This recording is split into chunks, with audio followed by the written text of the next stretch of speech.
Yeah, but I don't know. Sure. So it just didn't count. They said, well, they was going to go and parties. Good. Like my girls, I'm 50. I have my. Yeah.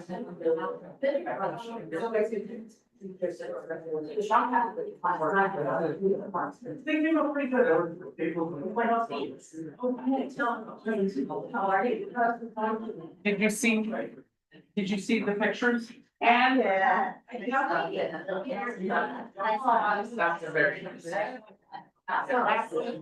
I loved all of those. I know, they all. Did you see that there was 34.5 thousand views on that? And that. Yeah, yeah, so like that's really good. I know. Yeah, you're. They got that taste anyway, that's what it goes off sad. Did you see? Hi. I would say that was. I'm definitely. I was going to get like there was stuff. Yes. I was actually thinking about this, and I did not, you know, and I was thinking about, and I would like to tell them why.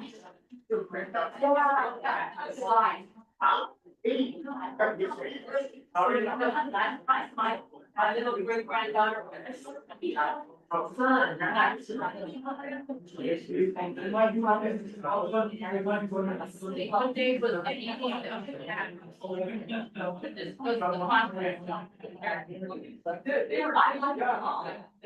Very nice. No,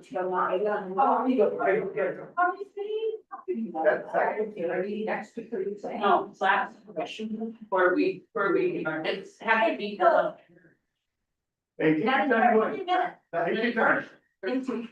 And today's the meeting was the last board meeting, right? Yes. If I'm not mistaken, look at that guy in the tie. Who's that guy in the tie?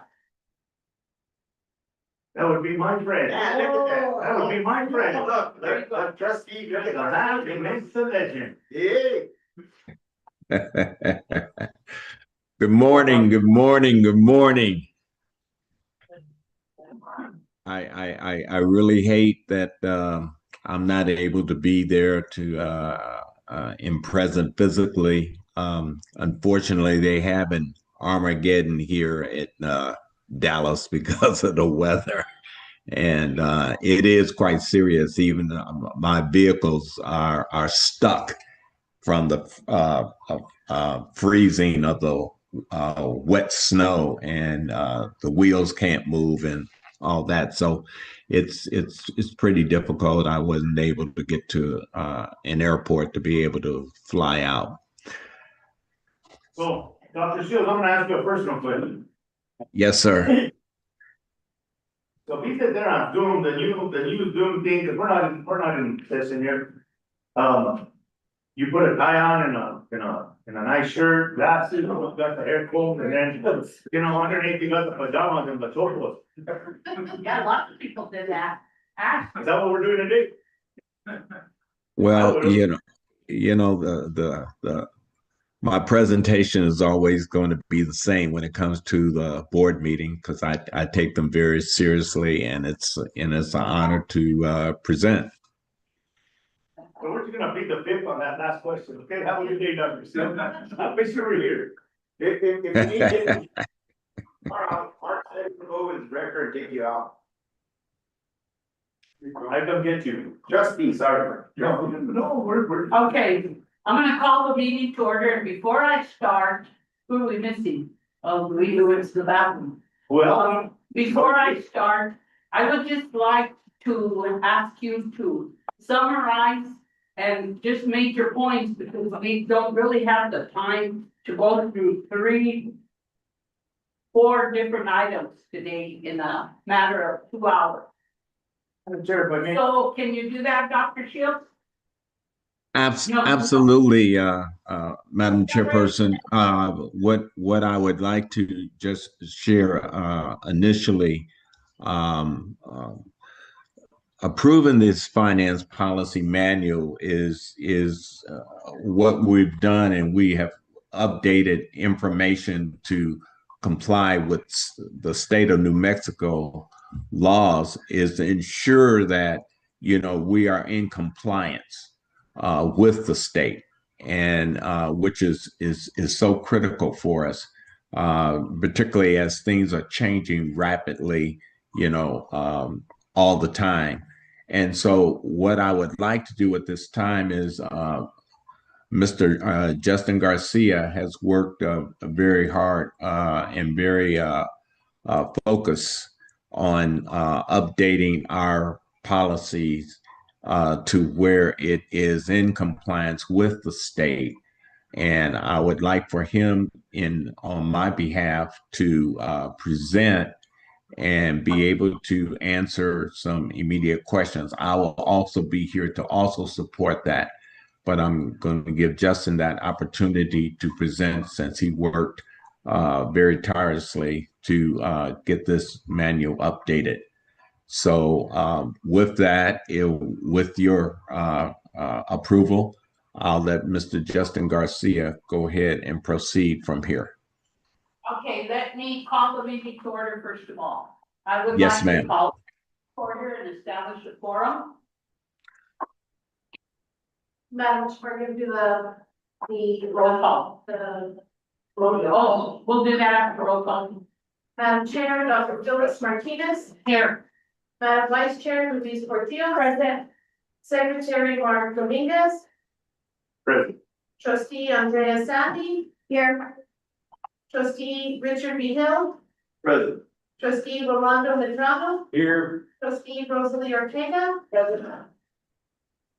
Thank you. Next item is the notice of meeting, Vice Chair Portillo. Thank you. Good morning. Today is Tuesday, January 27th, 2025. This is the special session Board of Trustees meeting at Luna Community College Board of Trustees. Notice of this meeting was provided in accordance with the Luna Community College Open Meetings Act resolution.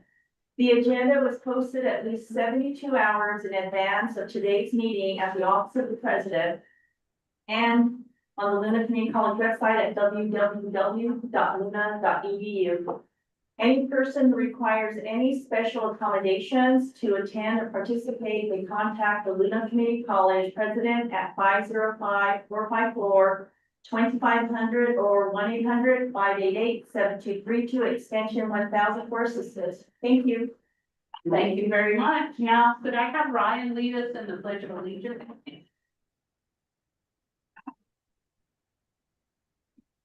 I pledge allegiance to the flag of the United States of America, and to the republic which stands one nation under God, indivisible, with liberty and justice.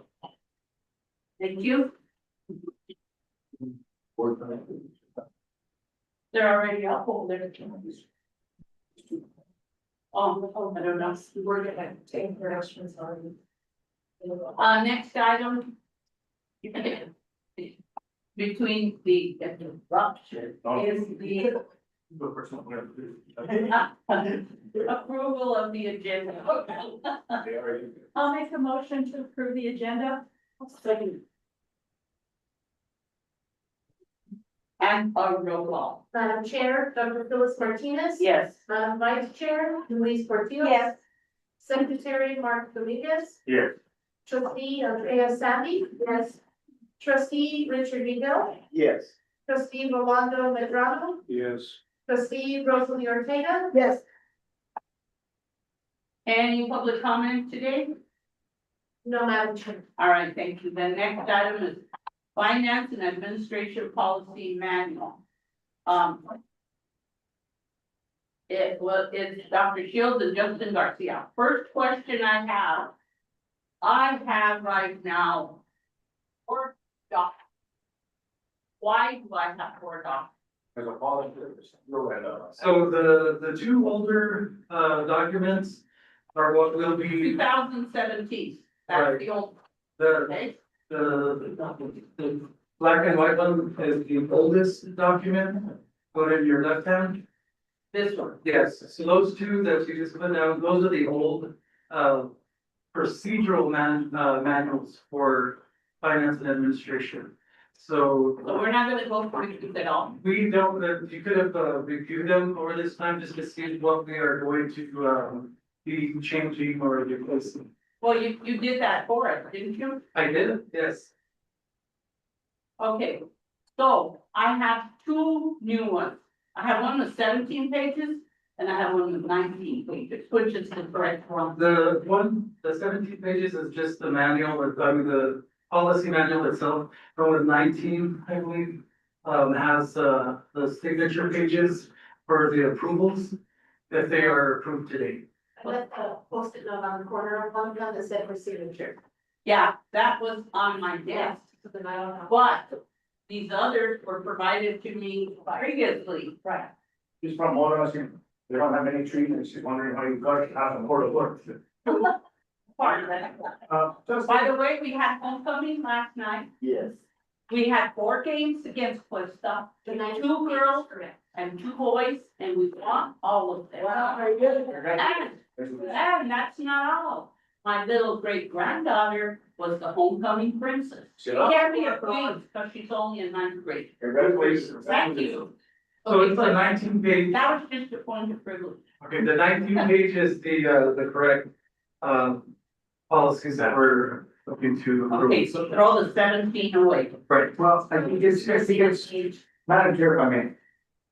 Yeah. I think for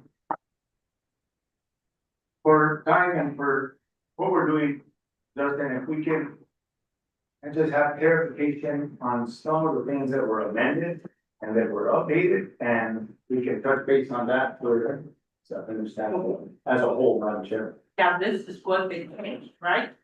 Yes, so that explains the difference between the older documents and the new policies. I understand that, but what I'm saying is for the new board members, myself. I'll just say for myself, I'm not even including the new board members. I would just like clarification and we can go through this and this will summarize. So with the PowerPoint, basically what that is, it's a comprehensive comparison basically, but the main point of the PowerPoint is to let you know that the 2017 procedural manager manual is going to be now policy manual. So what we have in the 2017 Procedural, now it's called policy, correct? So Did you guys combine anything of our policies? no, this is every policy that is being proposed is gonna be new, if adopted. So the main difference, like I said, document A, which is the 2017 procedural manual, it refers a lot to Jenzabar and the practices and procedures that were used during that period that Jenzabar was in use. We still use Jenzabar for student matters, but for as a whole, we are using Workday, so. So will this ever look like this? Because this one has table of contents and much more thorough. Well, we're not gonna approve this in place of this. Right, these are what you have here, this is just the policies. We can, create the table of contents and, make it similar to that manual, but. Wouldn't it be easier to just go through this one, put the changes down and approve it as revised? No, because that is a procedural manual.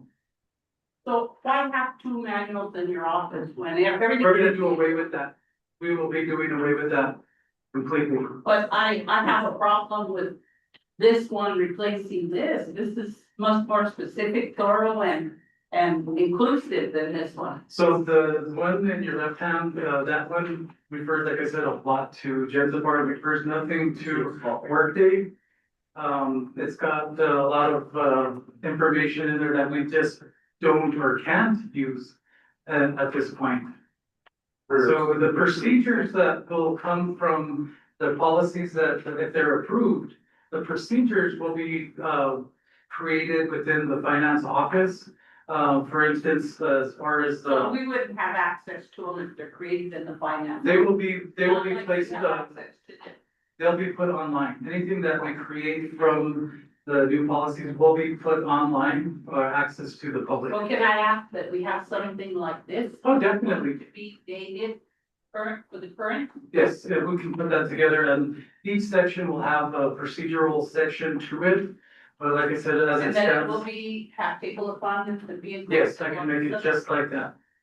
With, even the charts of accounts, That, they're still there. we may be able to put those in there. I can, confer with, Dr. Schultz to see if that's something we want to put in that. Well, he gives them to us in the finance report. Right, so that, we can put that in there. So any other questions from, This date will change or be amended to the procedural process after today once. Yes, the final, document has the date and a space for your signatures for. And the reason I'm asking is because I'm taking the class that HED has required for board members. And I got to the third section, which is about finance, and you know that I'm surprised that we have much more authority and responsibility than we ever thought we did here at Luna Community College. You know, We have much more authority and responsibility. So we do not want to go into the process of taking things away from the board, because the board, that's what we're doing. we're the inevitable ones that get blamed. That's correct. So everything that, all of the policies, they are going to, be in line with state, federal, and board policies as well. So we make sure that, we've reviewed, relevant policies that the board has, and though they are in line with what we're presenting today. Since there was so many different documents, I personally did not go through all 4 documents. So I'm wondering if the board's going to be able to approve the policy or to have some time to look at it again once you present the final product. So the reason why I provided the older documents is just to show the difference, the contrast between what we're presenting today, which is. Let me ask which board member went through all 4? Did you go through all 4 of them? So you have, Andrea, you have a list of what the changes were?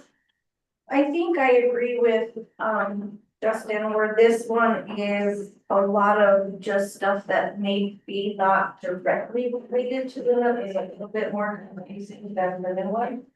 But again, I don't know exactly, the board policy as far as the finance part, that we just need to make sure that's in there. But I did agree, this is quite cumbersome when it comes to.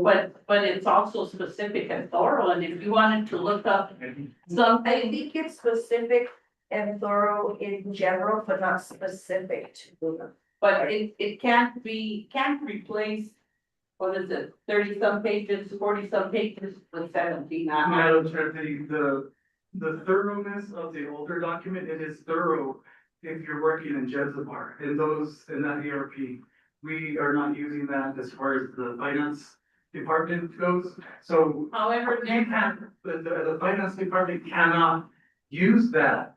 So during audit purposes, when the auditors come in and look at our practices, our daily practices, how we're, operating, if they compare what we're doing to that manual, we are completely and totally out of compliance. well, my concern, let me finish and then I'll turn it over. My concern is that something like audits, okay, specific, the guidelines, the requirements, the approval, the authorization is not in this new one.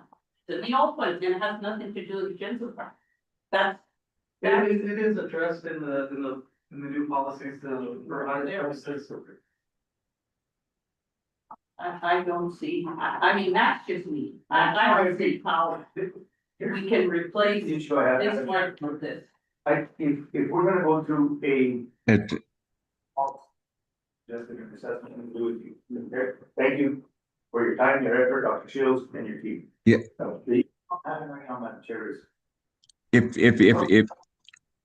if I could share, Madam Chairperson and Associate Trustees, what was attempted here at this time is to give you enough of the past history, particularly since we are switching from Jensipar to Workday, to understand the previous policies, as well as they have some procedures in there into what we have updated from the state requirements for the new policies that should be in place for our finance manual. Now, we'll be more than glad to share with the board and provide everyone a copy if you want to see something more in depth of procedurals to go with the policy. But right now, we're just trying to establish the policies as they meet with the state guidelines. But at what we did, and possibly maybe we did not explain it thoroughly, we wanted to provide you with all the previous information that was currently being operated since we were in Zanzibar during that period of time. And now we're switching to Workday, which now changes some of the things, particularly from a procedural standpoint. At any rate, this right now is the official. Thank you. Madam Chair, if I may, Dr. Shields, thank you, Justin, thank you.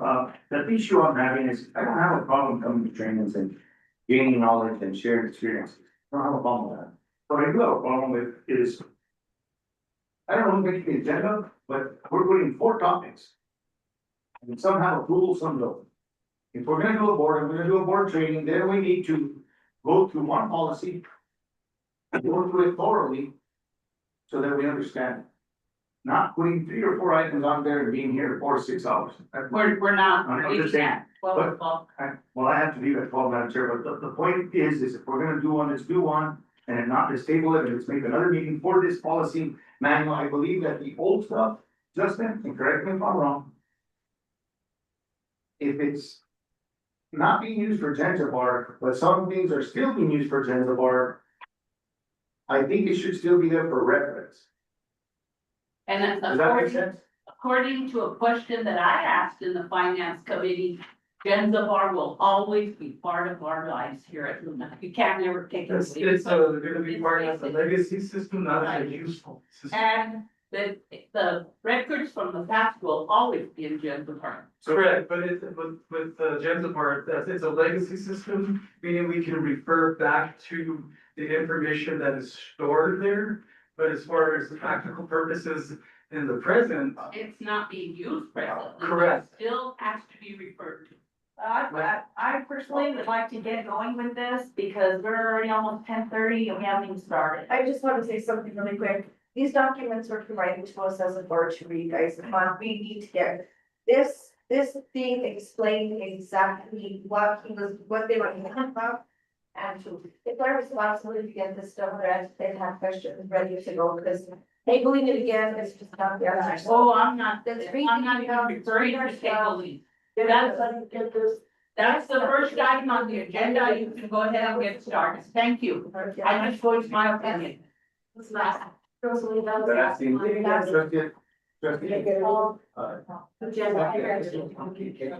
My question is, Yeah, correct. No, I That's where- understand, but this- I believe that's where she's at. this explains. my question, Thank you. Garcia, is that, we're still, I know we discussed it with Zanzibar, will we still call it a procedural, policy or? that is labeled a procedural manual. What I'm presenting is a policy manual. The procedural manual that you have there, we cannot or do not use that because we are in a whole new system right now. So if the auditors compare what we are working with as our official document and look at our daily practices, we are completely and totally out of compliance. So we may still be operating under state guidelines, federal guidelines as far as grants and practices. However, if we're not abiding by, Workday, ERP, and we're, have the Zanzibar procedures as our official document, there's no way for them to compare if we're doing our our daily practices correctly, because we don't use that, we cannot use that. We, like you said, it's a legacy, something we have to refer to. Just as far as information We'll have it only. in our archives or. Right, so if you're looking for information in Zanzibar from 2019, that information will be stored in Zanzibar and as a legacy system. We can go back and look at what was stored there, but for practical use today, we won't be able to make changes to it. We won't be able to incorporate that into our daily practices, because it's just information only from the past. What I do want to mention is that, I think I did look at it as well, not maybe as well as, my, ghosty next door here. Having said that, I think I think as long as we, I agree with, the chairman that we do a table of contents or an outline the way this one is set up, so we can, have more, something to go by. Right, so we can create that with the table of contents, and as we have the procedures that go along with each of the policies, we can make that booklet, you know, a living document basically, and change that and update it as we go along. Every update that we make to that will be posted online, but the main goal is to have policies approved so we can start operating and creating that procedural part of that manual. Right now, it's just policies that we need to operate within the finance committee or the finance office. Thank you. Okay, continue, Mr. Garcia. Okay, so today basically we are presenting for your review and consideration the proposed Luna Community College Finance and Administration Policy Manual. This document represents a comprehensive effort to safeguard the fiscal integrity of our college and ensure we are performing as prudent stewards of public resources entrusted to us. While LCC has operated under various guidelines in the past, this manual is designed to serve as our authoritative guide. If approved, its adoption will effectively rescind all previous fragmented procedural or policy documents related to finance and administration, providing the college with a single source of truth for our operations. As we move forward with the implementation of these standards, it is important to note our ongoing transition from Zanzibar to Workday. This policy manual provides essential regulatory framework required to configure our new environment effectively.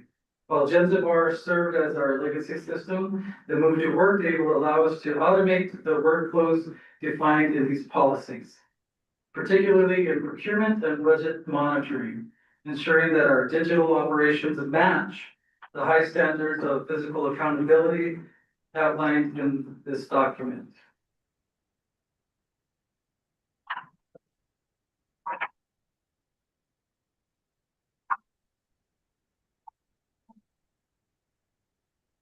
Okay, so that's page 2. Okay, so document A, Finance and Administration Procedural Manual from 2017 is current and active right now. Focus details how-to steps for daily financial operations. Key features includes forms, bar, W9, travel, software specification instructions from Zanzibar, and historical department structures. Document B, the policy manual is proposed, it's in draft. High level, it focuses high level governance, guide principles and institutional policy. The key features emphasizes strategic alignment with internal controls and updated federal compliance, such as 2 CFR 200. In the shift from procedure to policy, 2017 manual primarily focuses on the mechanics of the transactions, such as how to fill out a requisition for purchase or process travel reimbursements.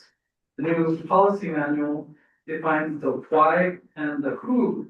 It establishes the board's expectations for financial planning, stewardship, and accountability.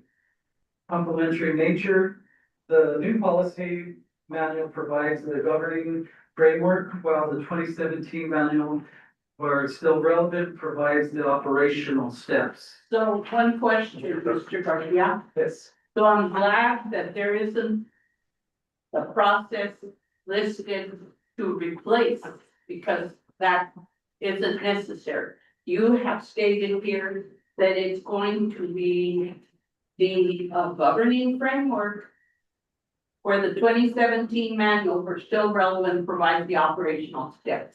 So these two are gonna work in conjunction.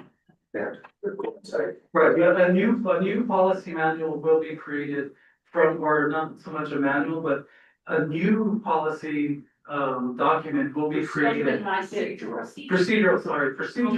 manual will be created to be in line with our current ERP. So you're gonna create a document like this, including what's still relevant and what's in the new policy. Yeah, and anything that is relevant that we will still be using from the 2017 procedural manual will be considered and we're kept.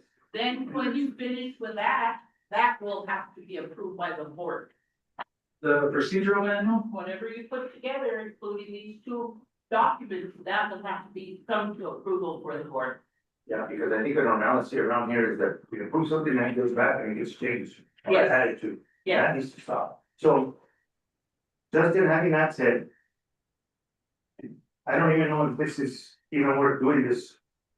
Because it's still stating that it's not gonna be replaced, it's gonna still be relevant to provide the operating steps. So you guys are gonna basically still reference something, you guys are gonna do away with it because of Zanzibar, correct? No, so that's why we need to make a new procedural manual. Because if we follow anything, if that's our governing document, which is the 2017 document, if that's our governing framework, we cannot operate because we have Workday. Everything that is in the 2017 procedural manual, we say we're only going to do this, I go back to my office and all work has to stop because it does not refer to anything we do on a day-to-day basis in Workday. So all work will stop. So why can't you just amend that 2017 manual? But we will have to create a new procedural manual for the operations that we're doing now. So We're gonna relabel it. no, it's gonna be the procedural manual, but it's gonna be changeable. It's gonna be flexible with what our practices are. The 2017 manual is from 2017. Not 1907, just a. Right. From 1907. We've moved on from Zanzibar, we've changed a lot of our practices. So if that 2017 manual is our governing document, literally, we cannot operate and be in compliance to it. If I can share, Madam Chairperson, the 2017 manual will be in our archives and will be something for us to reference as applicable if needed as we go forward. But it is critical that we update, particularly since we're taking on a new software system, as well as update the new laws with the state of New Mexico, updated policy and currently, and that's what we're doing. So in one sense, yes, the 2017 will always be part of us, but it will not be the main primary focus for our current operations. And what we are asking is to get approval for the update of what we are now focusing from Workday as well as state statutes. So if that clears that up, now we can put it all together into one and just present one, but we were hoping to be able to give you enough historical data, particularly since we have some new trustees, and as well as give you what our current proposal was going to be. All right, thank you, Dr. Shields. Go ahead, Mr. Garcia. There's one question. Okay, so. Let me go to the next one. So the key updates in governance and roles, the new manual explicitly defines the fiduciary roles of leadership. Board of Trustees, final approval of the annual budget and oversight of the college's financial health. College president, approval of final budget proposals and overall administrative responsibility. The VP of Finance and Administration, direct oversight of fiscal operations and certification of financial reports. So the shift moves from general department functions in the 2017 manual to specific roles and responsibilities in the new policy Or who's that? But the functions. for each of the members. The functions are still there. So you're saying that functions in the new policy of the roles and responsibilities are for the board, the college, and the VP? Right. So Because at the end, that board of trustees should be at the very end, because they have the final. that's why they're first, because they're the final say on the approval. But the departmental functions, Justin, are gonna change. From 2017, and we're gonna still have everything we need for the oversight. Oh, yeah, What do you want? Policy, man? Yeah. Big firm. Thank you, Justin. So why don't we go through just the procedural manual instead of the policy manual? well, which one? This is more similar to this, That was the old one, this 17. and that was older than the 2017, and they were both, Why would Available. why? that's what I'm trying to streamline our information to the college. What is available for us to actually use at the college? We can have that legacy information available, but it's not gonna be part of our daily operations. Madam Chair, I think what I've heard is they provided these to us to show us the footprint of where they came up with the new format. But it doesn't even align. Well, the difference, Align. overall, the main difference between what I'm presenting versus the documents that are online and still available is procedure versus policy. That's the main divide between the two. So policy is gonna Policy be, will still stand. Policy supersedes, yeah, policy is what we go by. supersedes procedure. Yes, so you as a board are gonna approve a policy that we have to follow. On a day-to-day basis, the board said this, now let's figure out how we're gonna incorporate this into our daily Well, I work. have a problem with that statement. Moves from general departmental functions, specific roles and responsibilities. You are still providing us the fund. That's, Isn't this the list of the That's the functions? one before, that's the old one. that's before 2007. This is similar. That's from before 27, that's an older document than the This is 27. similar to what Dr. Shields gives us in the finance committee. Right, you'll still be provided all of that information, Thank you. right? There's not a date on that one, how old it is, it's just. I have no clue how old that one is. What we're trying to do here is the policies have to be approved for us to be able to incorporate any type of procedures.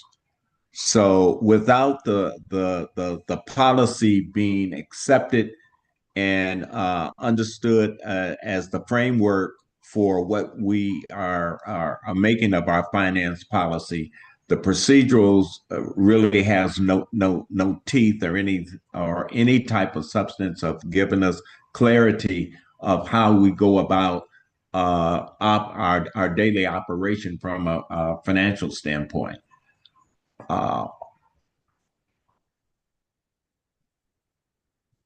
Do you quite understand what we're saying here? Because I don't want us to get off where the board has to focus so much in the procedural and not really undertake the main focus, which is the actual policy.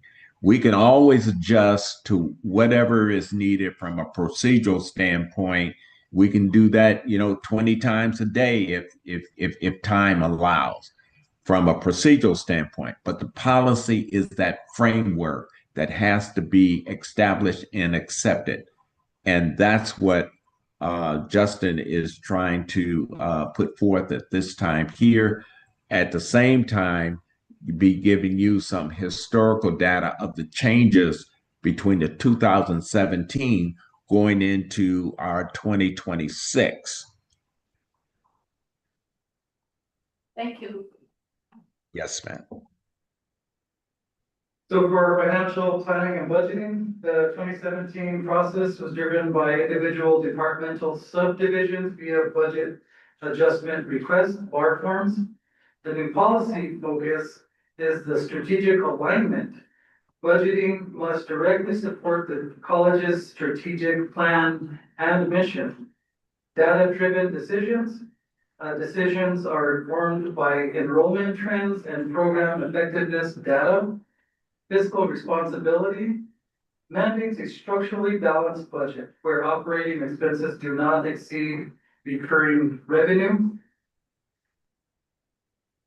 So the procurement and purchasing thresholds, both documents reinforce the New Mexico Procurement Code. Other New Mexico colleges explicitly adhere to state-aligned thresholds, CNM, CSCC, CJCC, CCC, NMCC, NMMC, NMJC, and the Mesolands Community Colleges. Changes to the Mexico Procurement Code threshold by the Mexico Legislature will be reviewed and adopted immediately. So as known, the new manual designates the procurement policy section 2 and the New Mexico Procurement Code as the authoritative source for these thresholds and ensure that they stay current with state law.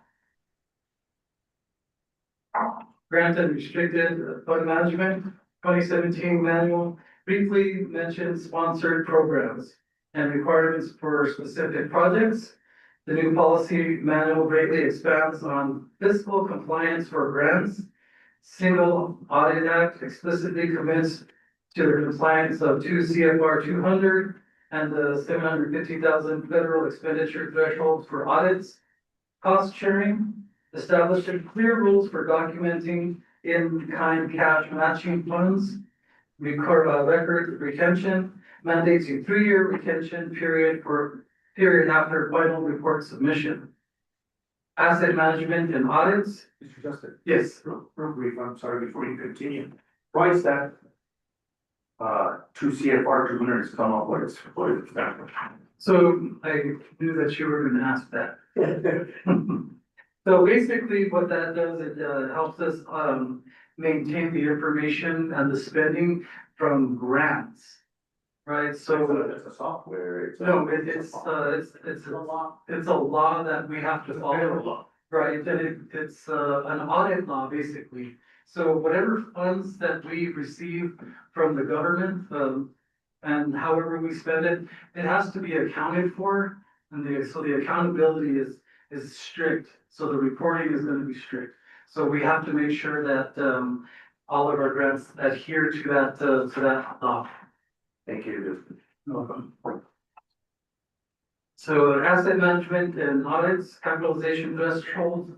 The 2017 manual sets equipment capitalization at 1,000 or more.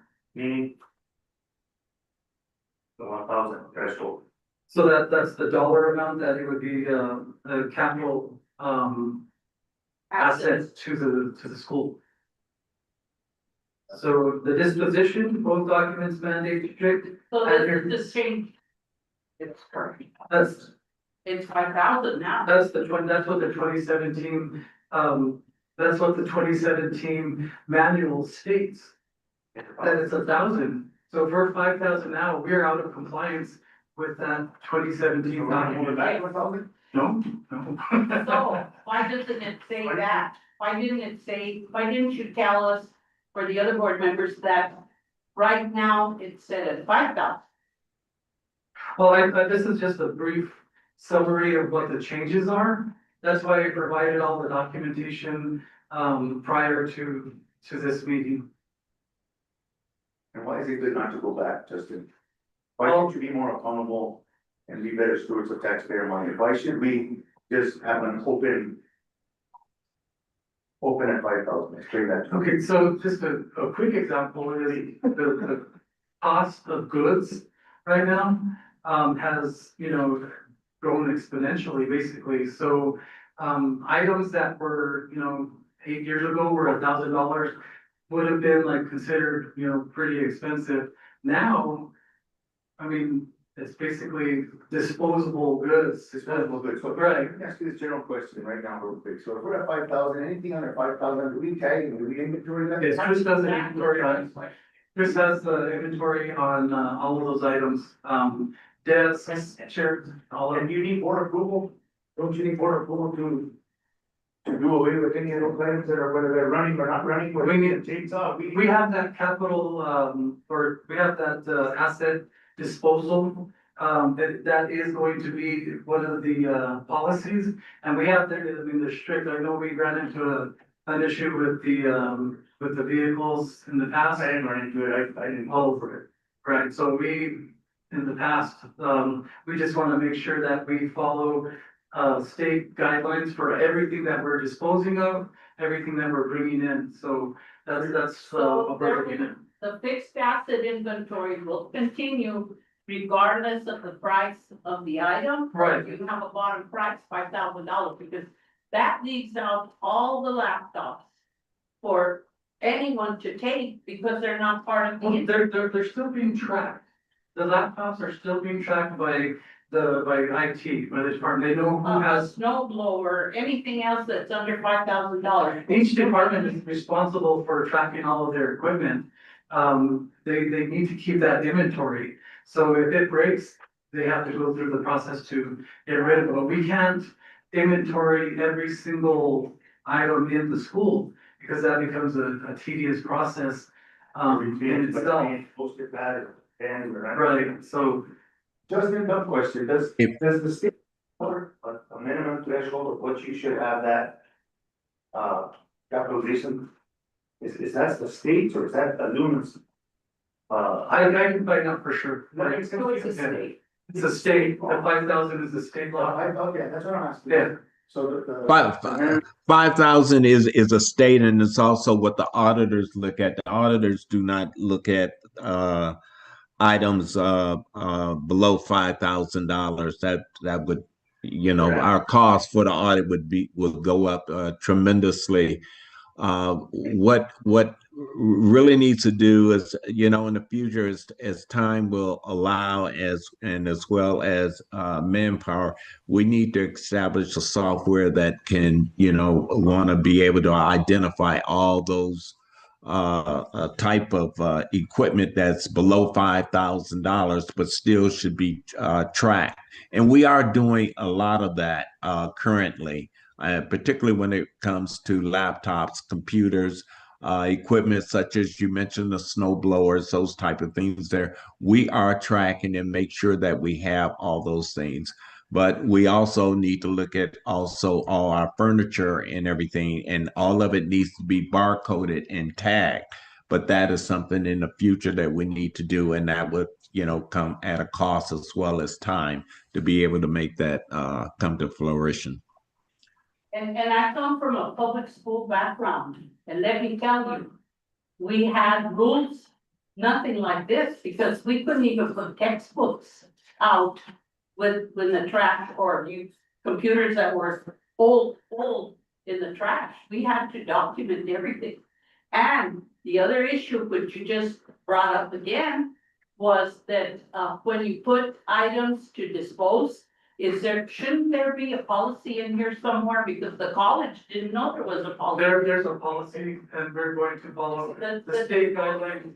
Yes, So why is there is it a policy. why is it that it wasn't followed with all those cars that? We didn't follow the protocols.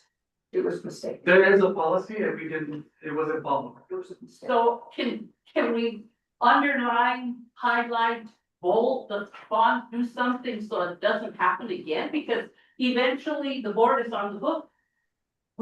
Well, awareness of these issues. Error, and I don't think that we will ever make that mistake again. We might make another mistake, but I don't think we'll make that mistake again. And you know, we only got that information from a constituent, not from the college. Somebody actually called and said, did you guys dispose of how many cars? 3, 3 cars? 3 And at what, $500 without going through the bid process, without posting it on the website, everything that was required was ignored. So with this, there is a policy. We are going to make sure that we adhere to that policy and any state, requirements that go along with that, we're going to follow that. So any other, practices in the future that, we will make sure that we follow the policy. Okay, thank you. So finally, in conclusion, the findings, the new policy manual modernizes LCC's financial governance by focusing on strategic alignment and federal grant compliance. Action required, formally adopt the LCC Finance and Administration Policy Manual to establish the governing framework. Update the 2017 procedural manual to ensure all how-to steps align with the new policies and ERP systems.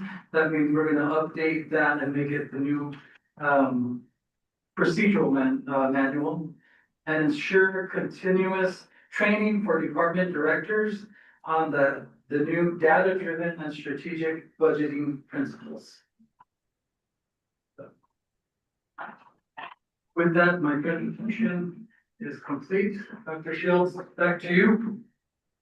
All right. Thank you, Mr. Garcia. I appreciate very much for you stepping in and presenting. I would just like to reemphasize, I know this can be a little, complex in trying to understand the policies versus the procedures and what needs to be updated. The key thing that I want to address is that we must become aligned with the state of New Mexico when it comes to procurement laws. Because as you stated, Madam Chairperson, that, the board is on the hook for, a lot of these equipments and these things. And it starts with our policies and then the procedures that supports those policies to ensure that we are in compliance, and so that there is no issues like happened with the vehicles before, or it has to be told through the outside campus community and not be transparent within the college. And this is what we're trying to present forward here to you. We can put together a manual that just has everything in it for our 2026 and take out maybe some of the confusion of what procedurally that you had in the past with Genzabar. But we're open to your counsel on this, and that concludes what I have to say. However, I would like to open up, Madam President. Do you have anything to add to share to this whole presentation? Thank you, Dr. Martinez and Dr. Shields and Justin for this work. I want to say that one of the approaches that we've been taking, similar to what we passed for the travel policy that Justin presented last fall, is that we do know that the state laws change fairly regularly, like the travel, right? And so what we've been trying to do over the last couple of years is update and have the board approve a policy. And then that way, if there is a change, we just say, we did this in the board policy manual as well. So that's one of the things that we did in the board policy is we said, let's follow the state, then we don't have to update it and approve it every single time. And so as we know, the travel policy does change that. And a lot of these a lot of these thresholds do change every year. And so the purpose of this in terms of adopting the policies is that it allows us to be a lot more flexible in terms of not having to wait and go to the board and redo an entire procedure manual. We still need to update those procedure manuals, and we did do that with the travel. This is something that we're doing, but this is an effort. If we look at a lot of the policies that we have, for example, our tuition waiver policy, that was originally approved in 2003. And it has not been updated since then. And so what we're trying to do is have overall policies, and then for the procedures, have those be much more flexible to actually align and stay compliant. So I appreciate all the work that both Dr. Shields and Justin did in putting together this presentation. And I thank the trustees for considering this. Thank you. Next item would be any other comments on the board? Then we need a motion.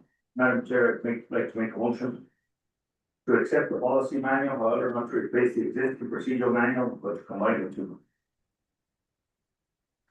I'll second. Thank you. Can I just make a comment? Sure. Is that Discussion is open. okay, sorry. I do think that what, Justin has said is that if there's procedures that are in that procedure manual, but really what we need to do, and I think that's part of this thing. I do think making it contingent on the 2017 does make it very difficult to actually create a new procedure manual.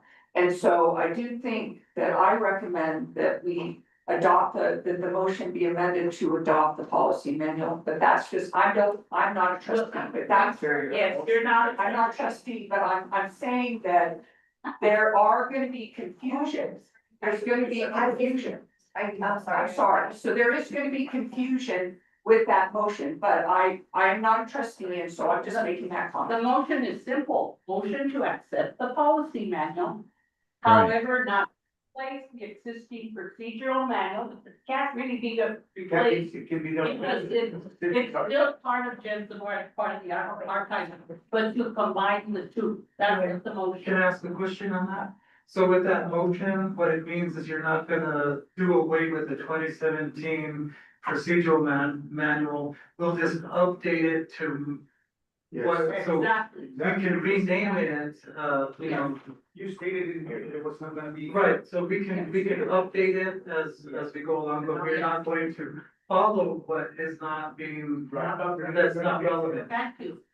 So do I have a second for the, Just a clarification, I thought we were what we discussed the last 45 minutes or so, 45 minutes, is that, we're gonna accept this, or it was being introduced a new policy with the understanding that the Jensen bar would be used as an archive, so we can, move forward. yes, And I think that's what the, but this manual, it only refers to Jensenbar maybe 3 times, the rest of it is state statute.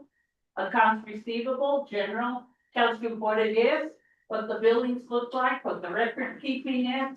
It's not anything that says this is specific. So Fixed assets inventory, fixed assets tells you how you're gonna be able to take care of fixed assets, the procedure. So this is actually what it says, procedural manual. And the finance. What we're doing is we're accepting the policy manual, but this cannot be done away with, so yes. Well, for reference. So So you that- can't do it. you just need to make sure it's part of the motion for one reason. Next year or 6 months from now, we don't want someone to say, oh no, this is it, the 17-page replaced the 32-page. No, you can't replace it. This has to be It has to the be- history. In essence, it's a living document, just put away in the closet. Right, Justin? Yes. Can you give the board clarification on that? Because they're thinking that They're thinking that we're gonna do away we with it. can't do it, it has to be a No. living document. No doing away. You reads, the 2017 document, the way it reads is, it's just that, the how to do those things. There's a lot of specifics, like a lot of specifics in that one. We can make, we can, Facets in the. right, we can keep that manual, like I said, as a reference. We can update a new procedural manual That's, and keep that. So I believe that's what, Secretary Dominguez Yes. was saying. So, That was his motion. yeah, so with that motion, that means we are going to create the new procedural manual? Yes, new procedure manual. Yes.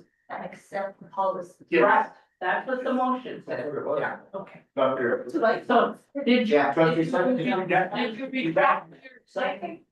Did you retract your second? If, I will second if the procedural manual is going to be updated. Let me read the motion. Absolutely, it will be.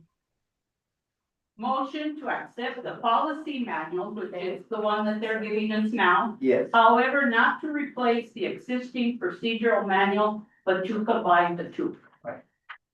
No, not Not to combine? Okay. I think that was- Okay, then just the part up to where it says not to replace the existing procedural manual, period. Reference.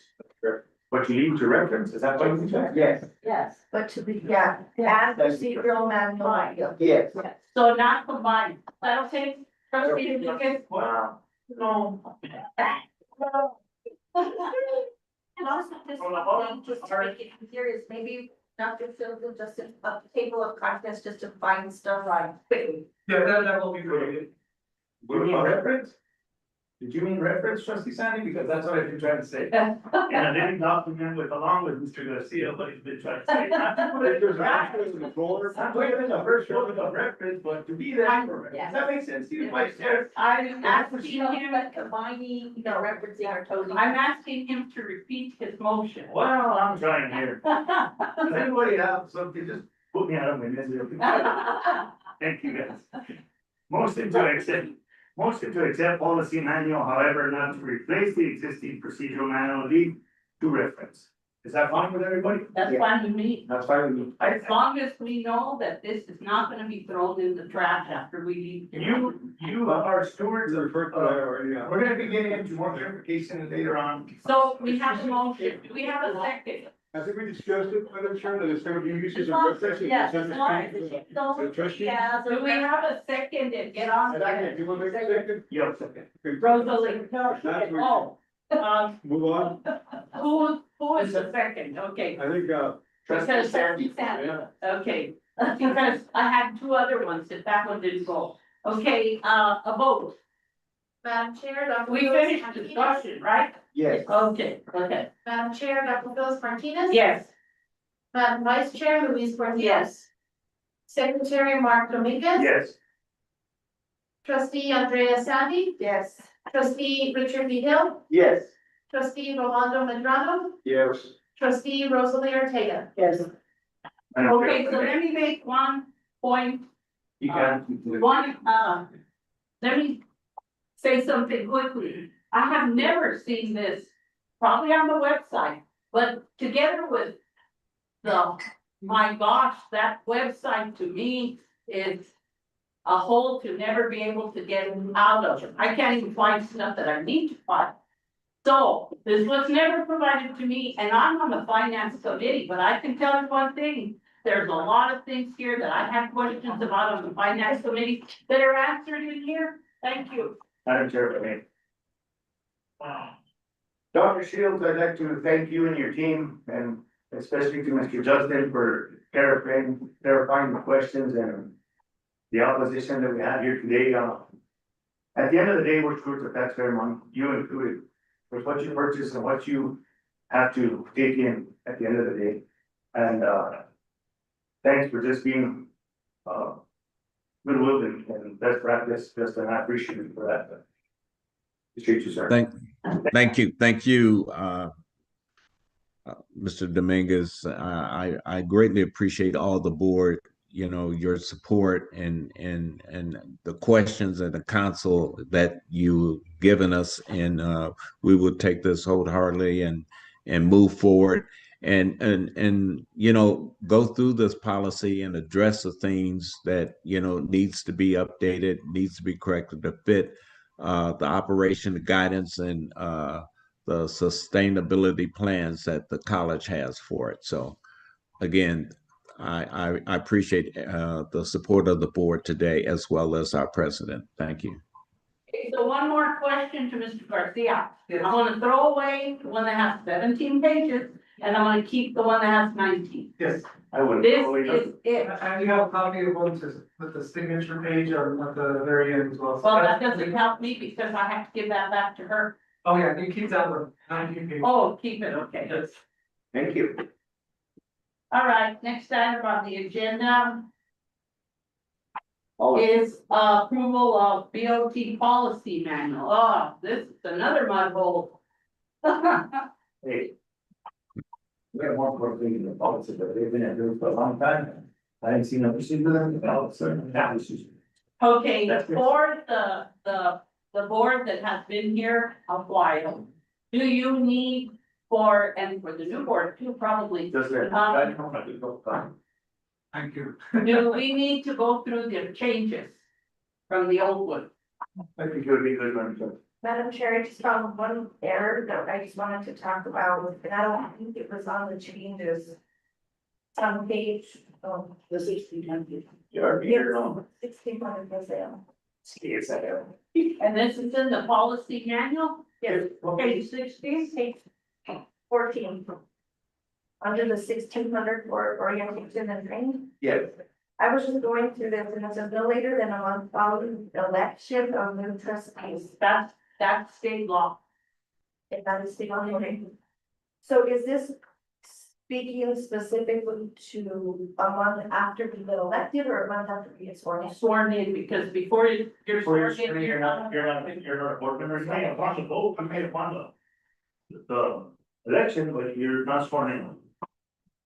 Okay, let me go through it very quickly. What trainings would you like, was it No, I something that just would be wanted lined to up say to do that's that? kind of weird. They should have put it after being sworn in instead of election, because that is two different things. Yeah, that is true. Huh? You're right. That is two different things. So anyway, so I was just thinking we're out of compliance because that happened as. So maybe what we'll have to do is insert the word after being sworn in. So this will not be approved today. Any additions that we make, or we have to come back. That's fine, man. So- It just says, Madam Chair, but the verbiage is stating that it. No later than a month after the election. 14. I just thought that's what. It's over a month before the election, I'm sorry. You Yeah. said It's over a month from the election. It says election. And if that would be over a month, then it would might be okay, but. So this is just the orientation that they're talking about here. Is that okay? So sorry, thank you. Let me look at the law. So, okay, so this isn't that you have to necessarily complete all of the, shall coordinate members, and so I did meet with the trustees, I did meet with the new trustees. Once you were elected, and then today, one of the reasons that we scheduled this meeting today was to provide this orientation to board policies, to go through this, to sort of talk this. And so that is one of the things that we're talking about here. I think the state law says, and I saw it in here, said that it's in my role as president to actually help coordinate all the trainings within the first 6 months. President Linder, you stated that you met with these two individuals. After the election, but not before being sworn in, correct? Okay. And you did inform us at executive. Okay. Just wanna. Put that out there, because the perception is that you met with them after they weren't trustees yet when you met with them, but they are now that they're sworn in. They were just elected officials at that time. I just want clarification. Thank you. I think I want Madam Chair to put that in to make sure that it's clarified. Let me look at the law and see exactly what it says. And I hate to take time to Google it, so. So, can I just clarify, and I wanted to just start out by saying that I really appreciate Chair Dr. Martinez's efforts to get this board policy manual done. When she went to the ACCT meeting in October of 2024, one of the things that they said was to actually just start and just do a couple policies every month. And so that is what we did last year, starting last January, was doing that. So I just want to commend Dr. Martinez. And then I also want to commend Leslie, who really has managed to try to keep track of all of these changes. This action that we're requesting today is really just asking for an approval of a clean copy. I just want to make sure that everybody notes that every policy has already been approved by the board. So I'm not saying we can't update a policy, we absolutely can update a policy. Or amend. And, yeah, update or amend, absolutely, then it would be revised, it would be taken. But I just want to be clear that every single policy, the board has taken action on. And so this vote today is to say we accept this clean copy. Now, I think that there could be mistakes in there, and I think we need to look at that, but the board did approve these policies throughout the last year, I think starting last January. And so thank you, Dr. Martinez. So I looked it up and it says college CCA and MSA 1978 211313. Often, related state regulations mandate annual tailored training to orient members on their roles, fiduciary responsibilities, ethical standards, and legal compliance. Boards typically must, in consultation with the college president, organize annual training sessions for new and existing trustees to understand policy, the institution mission, and the relationship with the community. So it isn't specific about the, within a month. So we should probably have some flexibility in terms of that. We might even say, as long as it's done in within a reasonable time, which may be, what, months? 30 days, 6 months. What would you think that maybe you wanna do? Maybe we gotta replace it. I just think 6 months is a great, I think limited, like she said, if it's not stated, there may be not go limited to 1 month, because that's a lot. 6 months. well, especially considering we have to take this other, supposed to be 10-hour training, but for me, it has turned into 13-hour training. Intense. So. Just saying, I'm not saying that. Hour training. Just, Not following. okay, so what do we wanna do? Cause I don't know, 6 months, you make decisions from day one to the end of the 6 months is a lot of stuff, so I don't know, 2 months maybe? Would 2 months be okay? 3 months, okay, 3 months. 90 days. 90 days. within 90 days. 90 Okay. days is cash. 90 days, can we do that, Leslie, and just, do a revision? Without having to go through the whole policy all over again? You have to. Very small. So consensus, this is consensus, right? Everybody agrees. Yes. Okay, so Okay, then. we'll approve this, and then I will approve with the revision. With amendments, And yes. change the date on that. Absolutely. Okay, the other one is, 1400. Which is the election. Previously it had February as the election, first Tuesday of February, and we just changed it to comply with the way it reads now, which is for, together with school board elections. First Tuesday after the first Monday in November. Yeah. Okay, any questions about that? No, Madam Chair. Okay, everything else, let's see, we change compensation. Oh, yes, 1455. What we changed was physical attendance or electronic attendance. We added that as previously There was no provision. You were either there or you weren't. And now we can do it by Zoom. Cannot do a phone call and make do a vote. It has to be Zoom. What is that? Yeah, that's there, It's on that same. not in that Not part. enough. Okay, the next one. 1470, okay, 1500, okay. Do we have any changes in 1500, Leslie? I have one written down here, but I'm not sure if you did it. Madam Chair. Oh, yes, Promised me you would read those and I did. I have it. Okay, role of the president, 1500, the last bullet was not there. Coordinates board training in conjunction with board chair. And that's according to Luna policy. No, that's according to state policy. Okay, let's see what else. 1520 was reduced into a chart, that's shared governance. And about 4 pages were taken out of there that weren't necessary because it is now, yes, it is now official representation or explanation of how the shared governance works.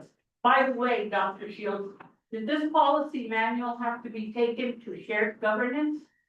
The finance manual? I think it does. There's not documents in here.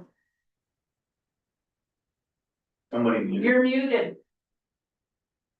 You're It's not, muted. it's not. Okay.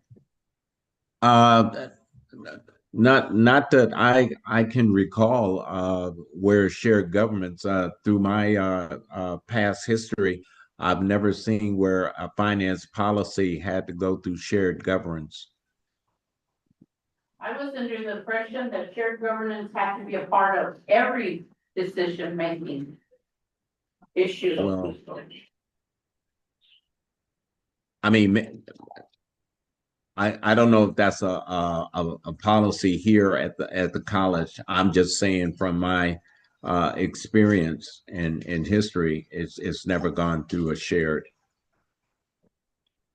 It says policy overview. This policy sets the principles adopted by the Board of Trustees to engage all LCC constituents in the process of informed decision making. All constituent groups at LCC are included as participation in this policy, so. There it is on scope and have Yes. applicability, shared Yeah. governance is collaborative Yeah. model of decision. Is well, let me ask this question here. Is shared governance do they have a decision in this, or are we just making them aware of the policy? I would say that probably just making them aware. Oh, that's fine. Yes, ma'am. I believe that should be done. I'm trying to read it quickly, but I'm thinking that it would just be a presentation to them. Yes, We can definitely do that once it has been approved by the board. they've approved it. Yes, of course. I think this whole policy manual, doesn't it have to be presented to shared governance anyway? We did on that one. Yes. Yeah, and then you have to. So I think, yeah, it has to be. Can you make sure that for the next regular board meeting, that policy manual is presented to the shared governance group? Yes, ma'am. Yes, ma'am. I work with the president in getting a campus either campus-wide or the shared governance committee aware of the policy that has been approved.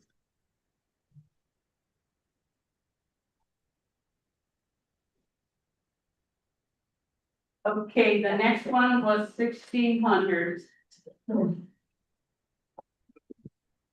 That's the one. Yes, that's the one that we're saying. 95 days, 90 days.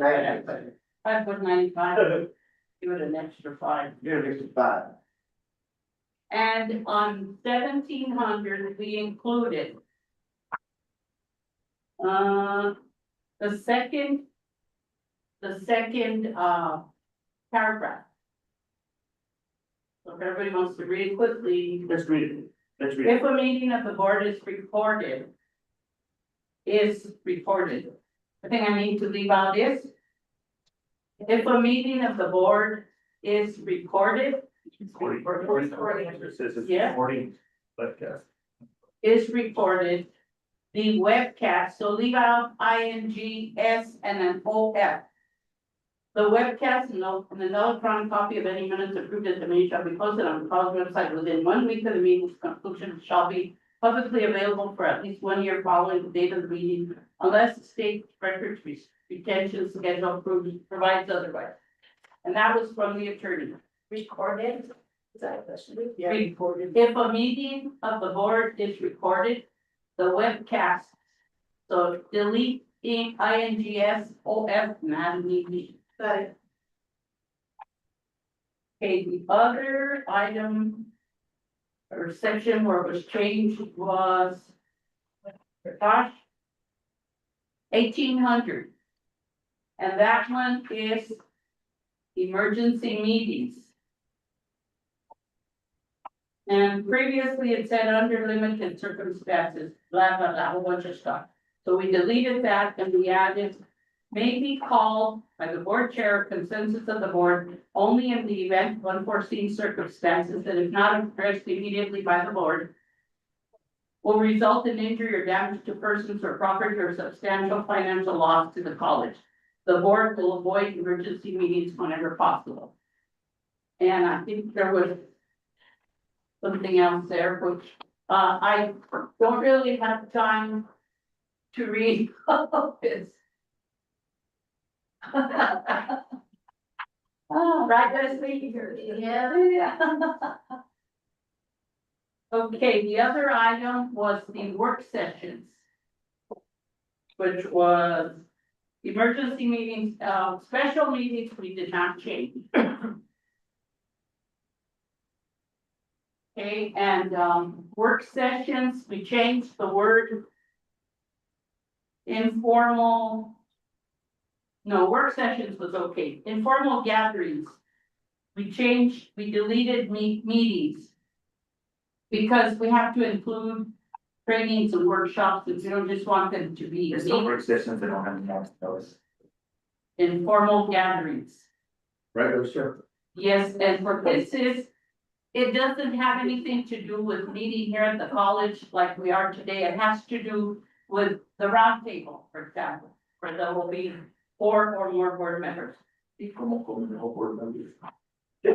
Okay, closed meetings. Closed meetings, we changed to follow the Open Meetings Act.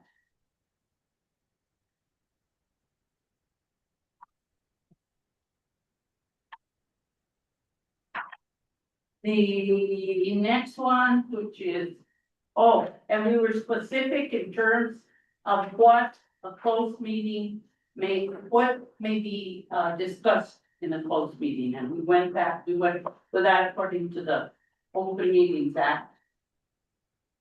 1900. 1900, we included, meeting notices shall include broadcast stations licensed by the Federal Communications Commission and newspapers of general circulation that have provided a written request for such notice. And then we added the meeting notices. We posted on the LCC website. Reconvening a meeting 1915, no changes. 2000, no changes. 2100, we changed the agenda according to the way, the agenda that we have at this point. And number 12, executive session, we put flexible and positioning because at one point it was at the end of the agenda. Any other? Remember anything else? Okay, 2200. remote participation, we changed that. And that one before said participation by phone. And, we changed it to the wording that's there. 2300. They will have changes. Oh, 2300 was public participation, and that one had an item on there that said individuals must limit comments to items listed on the agenda. And we took that off because sometimes there's items that they would like to come and speak about that they're not really part of the agenda. So that allows individuals to come and give us their concerns. Madam Chair. Yes. I'm sorry to go back, 2100, your agenda report, I know I had mentioned, I don't know if your agenda is already approved the way it lays, other than in here. That's what we use for I all our just was meetings. wondering if we could just move finance and stuff up a little bit, just because that's always the cutoff when we run extra. Yeah, we Well, can, anytime, anytime. Yes, that can be, well, what we do, instead of approving the agenda as presented, you just make that You amendment. make that motion. Yeah. Just because sometimes we have to Yeah. ask whether that's the most. Yeah. Somebody has to leave at 11:30 or whatever they want. Oh. Do you want to, right? I just think it's good. She will not make a motion for every meeting, she wants it moved. But at all times, sometimes it may not be necessary. Sometimes the meeting don't go that, Well, but if you, but if she has to leave, she wants to make sure finance is covered because it seems. This is my understanding, and correct me if I'm wrong, trustee Sally. Well, the reason we have, for example, pledge of allegiance, adoption of agenda, approval of minutes, and public comments can't change. But was she viewed as a elected official or fortunately elected official? She saw where the finance part is always rushed in at the very end, and that's what she's trying to avoid. She feels it's very important that finance isn't rushed and then just see the final. Okay, so let me just go through this real quick. So up to number 6, we have to do. Right. Number That 7, would be right. other special presentation. The reason we placed it there, because sometimes we get people come in and wanna do, even people from the other offices wanna do a presentation and they have to get back to wherever it is they have to be, their job or whatever. Board of Trustees updates, maybe we move that To the end. not to the end, but to after CFO. Yeah. But I'm not sure if we're gonna have to redo That's kind of the policy manuals. I mean, I'm not sure if we're gonna be able to make these amendments. Sometimes. It's not that. Madam Chairman, I think we should go with, basically, or based on what you said, answer change instead of the, finance committee. First of all, it's our obligation to be here. Well, with all due respect. Right. Now, if somebody can make it, obviously they can let us know at that. Or they can particular, session. participate by remote. That too, but they can bring it up and tell us, okay, we need to move it up. But I think we should, I don't think we should change it, that if you have a I agree with you, motion. trustee Medrano. I think that for us not to have to go back and put this on, table this and bring it back again. If it's our obligation to be here or.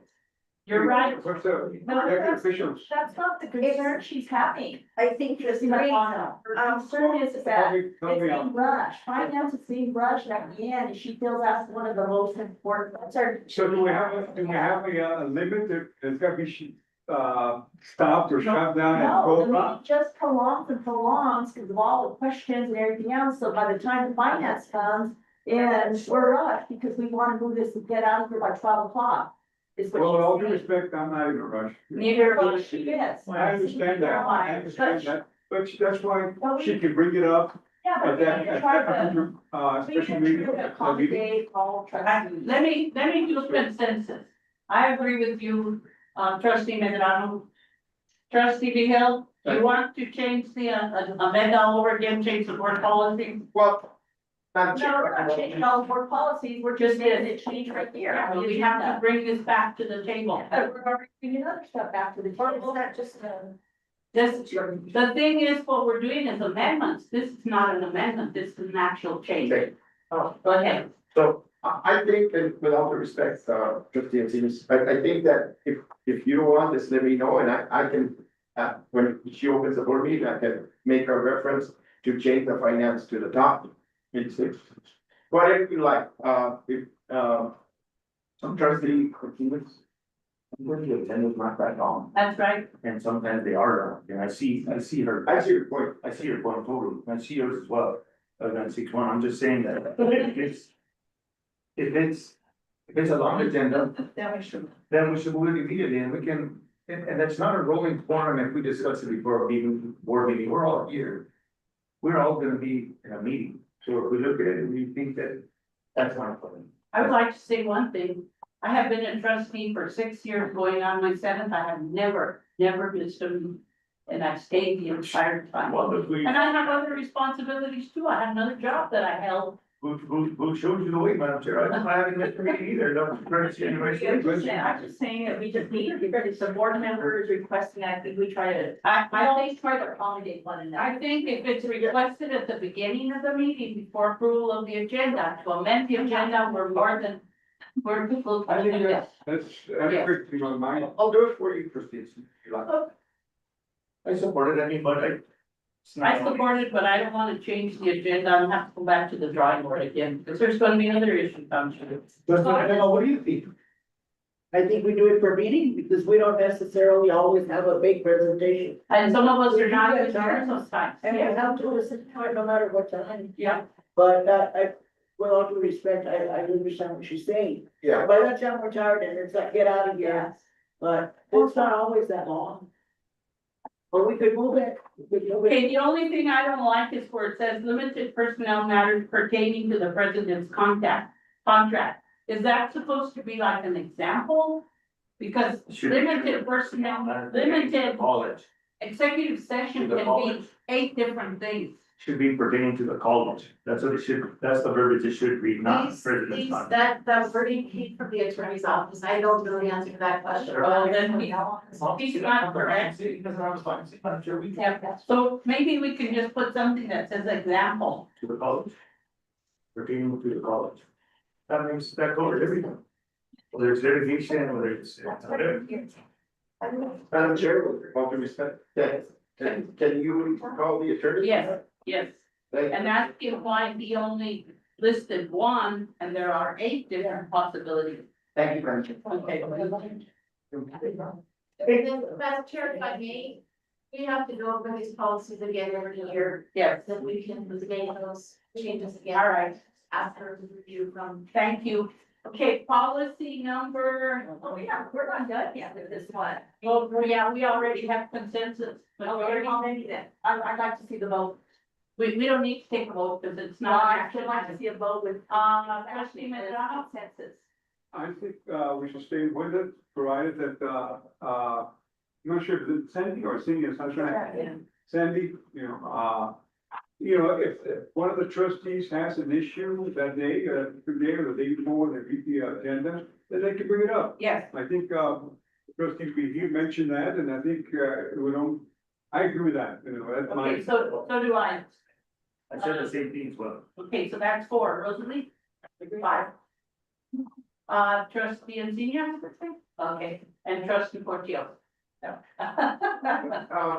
Madam Chair, at any time in the agenda, when the trustees come, if we need to move something up, we can make it, anyone on this motion. As long as we do it before we approve. Yes. Yeah. Not just the finance either. No, we've moved topics before, trustee Stanley, just so you know. Yeah.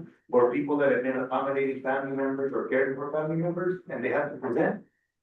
And they may be able to still be here, even though caring for a loved one, we've moved them up so they can present, we've done that for not just finance, but for staff as well. The other thing I thought about thoroughly, but I don't know how we could do it, is to limit everybody's presentations to a certain amount of time. Maybe that one. And that, sometimes we get people who read 5 pages to us, and I think that it's our responsibility as a board member to read it prior to, and to just have someone just do the highlight work. So that's maybe a suggestion that we have to give at the beginning of a meeting, that I have to give to people who are doing presentations, to even the president for her report, even the VP for her report, and even the CFO for his report, that we summarize. And then, sir, Yes, so that we're not here for 5 hours, you know, that's the problem. Okay, so thank you very much. Madam Chair, and also just make sure that we get the information via email prior to. Prior to, yes, and I prefer, I get an email, but my printer's very limited, I don't wanna print it out, I prefer for her to send it to me on paper. Hopefully, I get it at least the morning, and you know, the mail from here goes to Albuquerque and then tomorrow, so it's a 4-day process for me to get my mail, so. But she's been very good, I think in all the time you've been there, I haven't had maybe one request, yeah, otherwise I get it. Okay, thanks, So, Madam Chair. thank you. Okay, the next one is remote participation. Did we have any? That's 2,300. Oh, we already were past that, right? Minutes of the board. Okay, we didn't change that at all. Oh, we did. We put at the very end, if the meeting was recorded by video or otherwise, the recording may be used to prepare the draft minutes. However, only the minutes approved by the board shall constitute the official record of board business. Everybody see that? yeah, Okay, and then it says, all minutes shall be maintained by the office of the president. Oh, did we delete that? no, it's in the bottom, 40, number 40. Oh, yeah. Thank you, Chris. You know, I could have really, oh, yeah. Right. Oh, maintained by the office of the president and made available on the college website. Okay, that one was added. 2,500. Oh, yes, 2,500. Add something here that said, a member voting against a motion shall state his or her reasons, which shall be recorded. And I felt that's a little intrusive. If I, it would be 24. It said shall state. Right. And I thought we needed to remove that, because if I wanna vote no, and I wanna have the whole world know why, I wanna be able to vote no.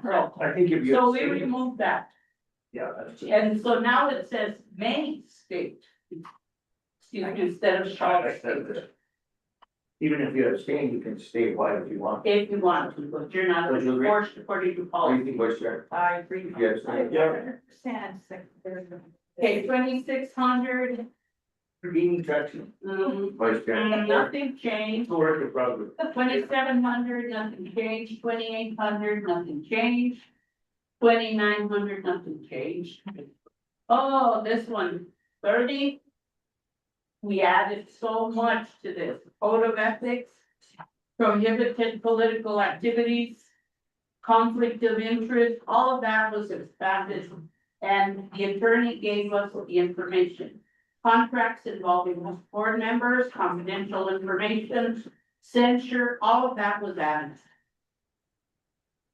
So at your leisure, you can read those. But what we had previously was about 5 sentences of information, and we felt that in order for it to be concise, we needed to add. And then the last one, 3,000. Yeah. We added, request, we added, let's see, request must be made in writing by the trustees to the board chair. Upon receipt, the board chair or president shall submit the same to the legal counsel of the college for the appropriate answer, which answer shall be made in writing and transmitted to the president, through the president to the board. Okay, we added that part too. All right, nothing else? Anything else anybody remembers? Let's, yeah, you and I are the experts on policy, right? Darn well, but. And me and Jill. Madam Chair, Oh, Okay, but you'll have to change the date of the revised. Yes. Oh, yeah. It says, approved January 27th, that's today. just, clarification. So on the attorney, we trustees have to let you know? Yes. You let the attorney know? Yes. Okay, so their chair has direct line to Yes. the attorney. So when he told you, let me call him, we'll ask him, and I have his phone number. I didn't say that. Did you adjourn? Okay, Say that. for instance. Whoever the board chair is. All right. Then I would entertain a motion to approve. Oh, we don't even have one then. Oh, yeah, we do. A motion to approve the Board of Trustees Policy Manual as of January 27th with any amendments that we Discuss. discussed. I so moved. I second that, with the chairman. And Who made the original motion? Rosalie Rosalie, and Rolando. trustee. We have R, 3 R's on the board. When I put my initials, I have to make sure I fix the last. It's kind of like an email, R. Roll call? Madam Chair, Dr. Phyllis Martinez. Yes. Madam Vice Chair, Luis Portillo. Yes. Secretary, Mark Dominguez. Yes. Trustee, Andrea Sandy. Yes. Trustee, Richard B. Hill. Yes. Trustee, Rolando Medron. Yes. Trustee, Rosalie Ortega. Yes. Okay, VP Dr. Romero. For your presentation, and we're not gonna listen to you read the whole thing. Turn on, see, you Promise. got to do the catalog now? Yes, he You is. want to share with me? I'm having it with you. Sure, just do that, it doesn't have Adobe's. Here, I saved my own papers. Start firing. I was just wondering what the picture is intended to represent. Cause I've always seen LCC right there. The cover? Yes. Thank you for the question, Madam Chair, Board of Trustees. Thank you for having me today. The cover is a mural that is in our nursing and allied health building. Okay, And so this mural was painted many moons ago. And so when we search for a cover for the catalog, we always want it to be Luna related, right? And so when we look at things across our campus, we think about the things that are meaningful to us. And because nursing and allied health are part of our programming here, we felt that this would be an appropriate cover for us. thank you. Thank you for the question. So I'm gonna run just briefly through, I think, what are some very important aspects of the catalog that you should know about. Obviously, please take the time to peruse the catalog at your leisure, to be able to understand what the institutional policies are related to academics at the institution, and what are the things that students are also responsible for as well. And so just to kind of highlight, the first thing that I do wanna go over is, I wanna go over student rights and responsibilities. And so there is a table of contents at the beginning to help you all. It's listed on, page 41 of your printed catalog. I'm not gonna go through everything. I'm not gonna cover and read through all of it. But I want you to know that there is a section there for student rights and responsibilities that informs students of their right as students, what they need to be doing in terms of their academic honesty, in terms of plagiarism, cheating, attendance, student conduct, as well as dress code, children on campus, animals, and then going through that, disciplinary proceedings, charges and hearings, violation of law, and then also going through the sanction component of it as well. And then always going, the portion that ends that is going to be the grievance process for students. And so students have a way to appeal certain things at the college. There's a petition process, a grievance process, there's also a grade appeal process. And so those are the student areas, rights and responsibilities that we always try to make sure that students are well informed about. If there are any questions or concerns that come up, students can definitely follow those processes in order for them to be heard and for their concerns to be voiced in the appropriate manner with the college officials.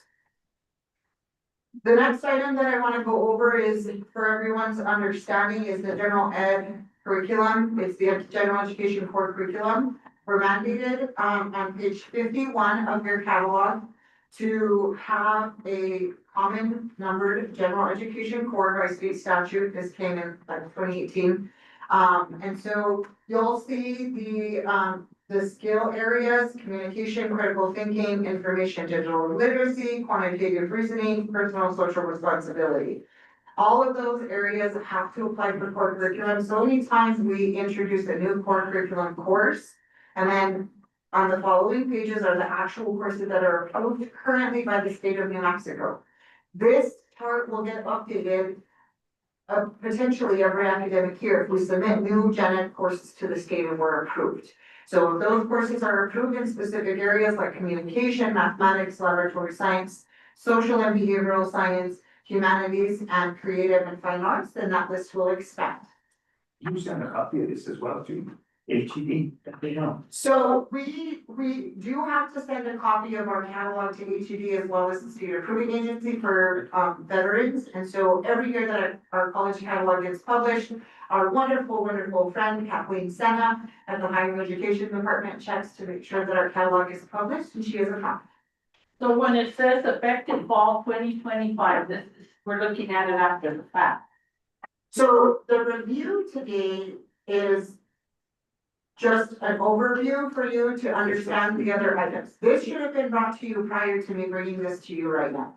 So the general practice is that you would have a catalog that comes to you in the summertime that is ready for approval and publication come the fall semester. So that way you're aware of what's coming through. If there are policy changes, those will be highlighted for you, so you're not gonna have to go through the process of figuring out what those would be. But that information will be presented to you during the regular summer session. Didn't it used to be for 3 years? This one is only for 1 year? It used to be for 3 years. So now this is has to be reviewed on an annual basis. It needs to be reviewed on an annual basis until we are back at a 3-year schedule. Dr. Worrell, who's the one in Texas though? It's not PED, what's that? Department of Education over there? Theirs is different because they're a system, so it's the Texas Higher Education I Commission. don't know, but what's the one that helps us oversee the college, not HED? Oh, HLC. No, not HLC, isn't there another one that they're housed in Texas? That closed. What was it called? The DPS, what, Oh, you're talking about the finance. Dallas, Federal. oh, the Dallas office for financial aid. That was federal financial. That was for financial aid. Okay, so they don't have an oversight over this or any? No, sir. No, Okay. the education department is practically dismantled. Okay, no, it's a question, good question, but This- anyways, The accent, can I just say that the board did approve this catalog last summer? And at the executive committee meeting, I was asked to put this on the agenda to have Dr. Romero review the catalog. And so that is why it's on the agenda. It is not, this is just for an overview for the new trustees and for just a review, just for everybody, just for knowledge. But I was asked at the executive committee to put it on the agenda. So I have a question, real quick question. On page 52, it says minimum GPA of 2.5. Translate that into a percentage for. So that's for a directed study course. Now, Okay, that isn't for your area of study, your concept. no.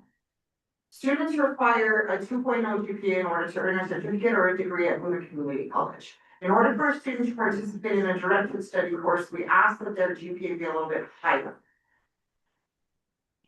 But their regular course concentrations for their. At minimum 3.0, Madam Chair. 2.0, okay. So how does that translate into 8%? C's get degrees, 70%. 70? Thank you. Continue. Dr. Romero, this in its present time or in its past time, maybe Dr. Linder can shine some light, this is what you want to share, government. Or does it have to go to shared governance? So the college catalog doesn't go through shared governance, it does not. So because the college catalog is a policy governing document that is strictly for the academic side. Now, I will say this, if there happens to be policy changes that come from the catalog that need to be revised, which there will be some that are coming this academic year, they will go through the entire shared governance process, which includes the curriculum committee, the shared governance council, as well as the faculty senate. Faculty, staff, and student senate. That's right, in order for them to approve before it's implemented in the new catalog with the revisions that would come to you for the next review. Moving right along, you're welcome. That one, why did you get it? Moving right along to pages 58 and 59, I just want to share that those are the areas of study. And so it outlines the Associate of Arts as well as the certificates, Associate of Science and Associate of Applied Science programs that we have at Luna Community College. In the event that we are approved for credit programming, to add to our, slate of already existing academic programs, and obviously that list will expand. We don't publish new courses, we don't publish new programming until we have full final approval, not only internally from all of the existing bodies, but also from our external accreditors. If it requires programmatic accreditation, then we do that, as well as New Mexico Higher Education Department. So you won't see any of those things as they're in the works until they're finally approved and actually ready for the catalog publication. You said, No, yeah, you did. I have collected it all in one little. And the very last item that I just wanna reference is gonna be the student right to know information about IPRA requests as well as the New Mexico Higher Education Department. That information is listed on page, let me go back, 164 and 165 of your catalog. Is the very back section. So if you just flip to the back, it just has the information that we're required to provide students with regards to that. The other thing that's in here also is the annual notification for FERPA for students. I don't have 164, I have that 160. Okay, Well, we ran out of trees. we might have run out of trees. My apologies for that. That was given to me in that That Bible. other one's already has. So I'll just say this with regards to those notices, we have to publish the student right to know, which we have to do that by federal law, so that's listed in there as well. The information about the higher education department is also in there as well. And then right to inspect your public records, we just have a small blurb about that inspection piece. So we have, I already made the whole for this. Can you provide us pages 161 through 165 for everyone? Because everyone's missing, right? Yes, I am, Madam Chair. Yes, And could you maybe have Ryan go make the copy? yes, we can do that for you right now, Madam Yeah, Chair. so we can take them with us and keep everything organized. Yes, ma'am. No, Ryan. Right, you are. So, Ask permission, Miss Ryan for that. Dr., when will this be included next summer? So we're currently in the process already. So if you're not aware, catalog revisions and changes happen throughout the academic year immediately after we publish. So even though we're on a 1-year cycle, the changes come through right away. Just depending on the curriculum changes that can happen in the fall with the faculty, policy changes that could come through. So it's currently a work in progress. We'll be sending information out to departments here pretty soon to let them know that they have an option to do informational updates. So we don't want curriculum updates unless they go through curriculum committee, and we have a specific process for all of that to go through. But we'll send that out for informational edits to all departments that are included in the catalog, including our auxiliary services and our support services areas, so they can make their edits if need be. And then what will happen is our office, along with the office of the registrar, will review the edits that came through for final approval before it's presented to the board. Thank you. But it is an ongoing process. Thank you for that. I stand for further questions on the catalog. I don't have any, anyone else that is like the. Madam Chair, Yes. I decide. Trustee Hill. Oh, thank you. Maybe my wife tells me that. The esteemed Okay. trustee Rio. Ahora sí ves, ahora toma, no me incomoda.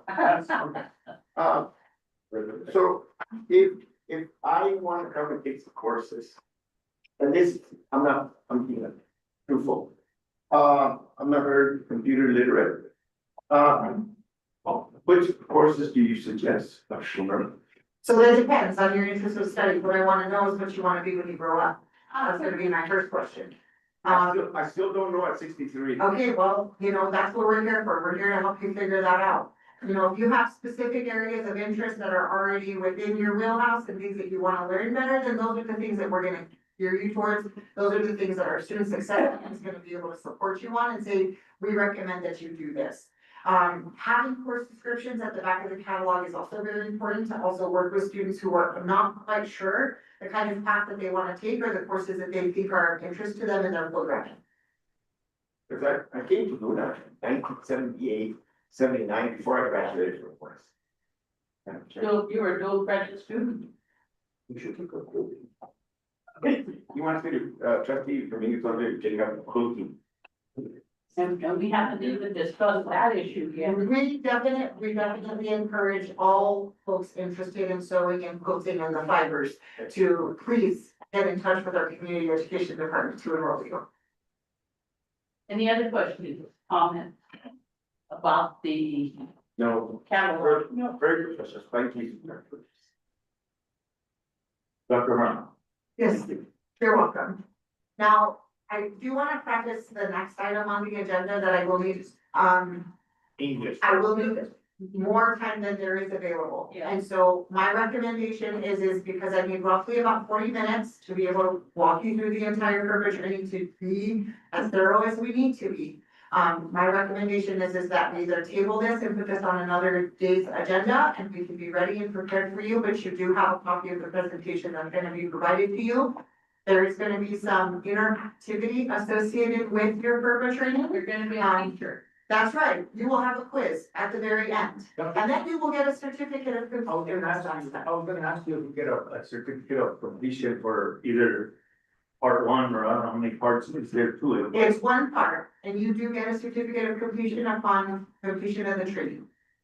I have no problem except this particular slide I can't see now. Right, and so I know you can't see it, but I intentionally generated the notes and the slides for you in the way that would allow for you to take notes as we cover the training itself. Yeah, but you could give us a slide of the information, you could give us the slide to a page, that way you can read them a little bit better. So you got kind of trust. Okay. Well, then, I need to have, I think it's mine, I need to have a motion to table, all right? Second. Just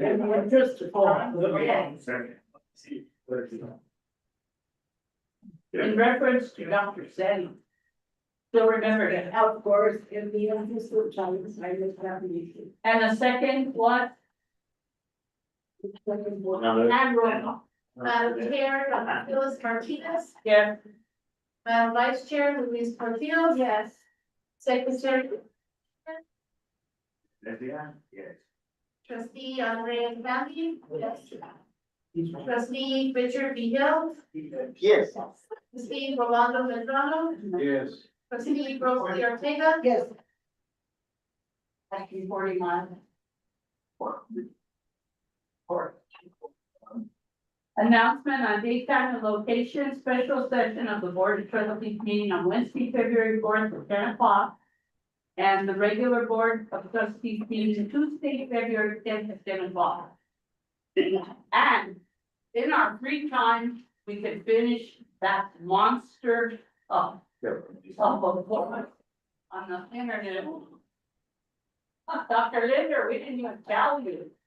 But let me tell you, we're learning a lot. I know a lot about financial information that the board is supposed to have access. Yes, so I make,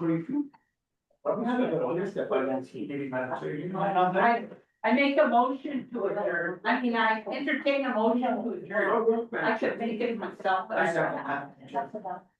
Okay, roll call. He's second. Motion, second. Motion, second. Madam Chair, Dr. Phyllis Martinez. Yes. Madam Vice Chair, Louise Portillo. Yes. Secretary Mark Dominguez. Yes. Trustee Andrea Saki. Yes. Trustee Richard Beal. Yes. Trustee Rolando Medrano. Yes. Trustee Rosalie Ortega. Yes. By the way, the food program is having barbecue, chili, top, meatloaf. And it says to all faculty and staff, and we're kind of considered like a sort of a snack. No, we're not. Oh, I thought it was oh, it's tomorrow. It's in time for our us meeting. Yes. It's not, Rosalie, it's not today, it's tomorrow.